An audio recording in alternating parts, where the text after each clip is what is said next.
लफ्जों का इस्तेमाल कर रहा था। जो हशर इसका इस वक्त हो रहा वो बिल्कुल ऐसे ही होना चाहिए था। न्यूज 18 के स्टूडियो में घुस के जो है इंक फेंकी और उन लोग के गाड़ियों को भी पूरी काली इंक लगाई गई। क्या वास्ते बोलता आज उन लोगों का काला दिन था बोल के। तो डिबेट के दौरान इसने जो गुस्ताखी की है वो काफी वायरल हो चुकी है, आप सभी ने देख चुका होगा। अगर इसको नहीं मालूम था कि इसका अंजाम क्या होने वाला है, इन्हें रहने दो या इसका बाबा रहने दो, उसका अंजाम यही होता था। इन्हें सोच रहा होगा इसको जो है अमित शाह का सपोर्ट होगा या मोदी का सपोर्ट होगा या मोदी के बाबा का भी सपोर्ट होगा। हम लोग पहले भी बोले हमको जो भी बोलना चाह रहा बोल, जो भी जुल्म करता हम लोग बर्दाश्त करने के वास्ते तैयार है। अगर इस्लाम या इस्लाम को फैलाने वालों के ऊपर कुछ भी गलत सवाल करेंगे या जवाब देंगे उसके ऊपर तो उसका भुगतान देखो भुगतना पड़ेगा।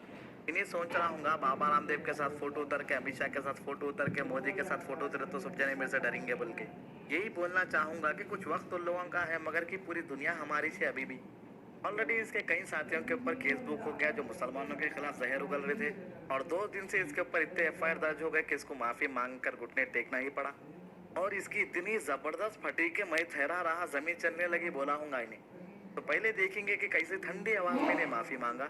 लेकिन कंफ्यूजन के चलते ही गलती से हजरत ख्वाजा मोइनुद्दीन चिश्ती को लेकर मेरे मुंह से कुछ और निकल गया। हालांकि मेरी ऐसी कोई मंशा नहीं थी। तो जो अंधभक्ता कल ट्विटर पे इसके सपोर्ट में उठ रहे थे कि हम इसके साथ है बल्कि, तो गौर से देख लो तुम्हारा बाप खुद माफी मांगा आज। और जो भी लोग इसके सपोर्ट में आ रहे कोई बुरी बात नहीं, आओ इनके सपोर्ट में, आज इसकी बारी कल तुम्हारी भी रहेंगी।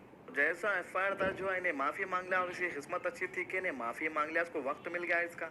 मेरे बयान से किसी को कोई ठेस पहुंची है तो मैं इसके लिए खेद व्यक्त करता हूँ। तो दारुल उलूम देवबंद हजरत ख्वाजा मोइनुद्दीन चिश्ती रहमतुल्लाह अलैह की शान में गुस्ताखी टीवी चैनल न्यूज 18 के एंकर अमीश देवगन के खिलाफ कानूनी कार्रवाई का हुकूमत हिंद से मुतालबा करती है और सख्त अल्फाज में मजम्मत भी करती है।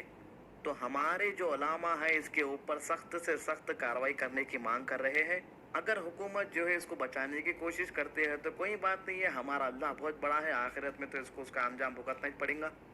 तो इन्हें ऐसा पहला रिपोर्टर नहीं है जो एक बार बोल के जो है मैं नहीं बोला बल्कि बोल दिया सो वाला। इससे पहले जो है दीपक चौरिया से के भी ऐसे कई बयानात है जो इसके बाद बोल के इन्हें नहीं बोला बोल के बोल दिया। तो पहले जो है इसके भी कुछ क्लिप्स आप लोगों को बताएंगे, फिर जो है बात करेंगे इन्हें कैसा पलट जाता है इसके बाद से। जाहिर रहमान साहब जुड़ेंगे, ये भी मेंबर है तालिबानी जमात के, ये भी मेंबर है तालिबानी जमात के। दीपक जी, आपने तबलीगी जमात को तालिबानी जमात जानबूझ के कहा है या गलती से कहा है? नहीं, मैंने नहीं कहा, हमने इस शब्द का इस्तेमाल नहीं किया। तो लाइव टीवी के डिबेट के दौरान जैसे कि मैंने और आप लोगों ने सुना कि ने साफ साफ बोल रहा तालिबानी जमात, तबलीगी जमात को जो है तालिबानी जमात बोल के बोल रहा, मैं ये शब्दों का इस्तेमाल इसने करा बोल रहा। तो इन लोगों क्या करे, पहले जमात के खिलाफ बोले, फिर हमारे हिंदुस्तान के उलामाओं के ऊपर गलत गलत बातें बोले। तो इन लोग ये सोचते जा रहे थे कि हम लोग कुछ भी बोलते गए तो चलते रहता, कई के वास्ते बोलते बीजेपी का हाथ है हमारे ऊपर। सर अमीश देवगन की हवा उतरने के बाद भी इन लोगों की भी हवा उतरे ऐसा दिख रहा। तो इन लोग जो है हमारे उलामाओं को जो है वो ना बोल के डिबेट के दौरान बुलाते और उन लोगों को बात करने का मौका तक नहीं देते। जब इन लोगों को महसूस हो जाता कि इन लोग जो है वो डिबेट में हारने वाले हैं तो उन लोगों के ऊपर चीखना शुरू कर देते। एग्जाम्पल कैसा बोलते हो ऐसा, आवाज कम, बात कर सकते, आपका छोटा आवाज कम, आप मेरी बात सुनो, आवाज कम, वायरस जो है किसी के साथ, छोटा भाई नहीं हूँ ना, मैं तुम्हारा बड़ा भाई हूँ, आवाज कम। इन लोगों को जो है मियाँ भाइयों का नाम सुनते कि जो है जट्ट बल्कि चुरका लगते रहता और जो हमारी कामयाबी होती जा रही, इन लोग जो है लाख कोशिश कर रहे हैं हमको पीछे करना इंडिया में बोल के। अगर मोदी सरकार आके भी 6 साल हो गए मगर अभी भी जो है मुसलमान जिस बुलंदी से पहले खड़े थे अभी भी वैसे ही खड़े हुए हैं। तो मुसलमान पहले बता दिए मोदी आंदो या मोदी का बाप आंदो, हम लोग जैसे थे वैसे ही रहेंगे इंशाल्लाह। घोड़ी मीडिया वालों की जल गई, अरे हम लोग इतना करने के बावजूद भी जो है इन लोगों के ऊपर कुछ भी असर नहीं हो रहा।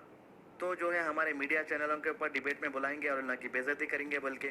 तो पहले जो है इन लोग जनाब असदुद्दीन ओवैसी साहब को बुलाते थे हर डिबेट के अंदर। तो इन लोगों को मालूम हो गया असद साहब से डिबेट में जीत ही नहीं सकते इन लोग बोल के, इन लोगों के बाप दादा को भी बुला के ला ले तो नहीं जीत सकते बोल के।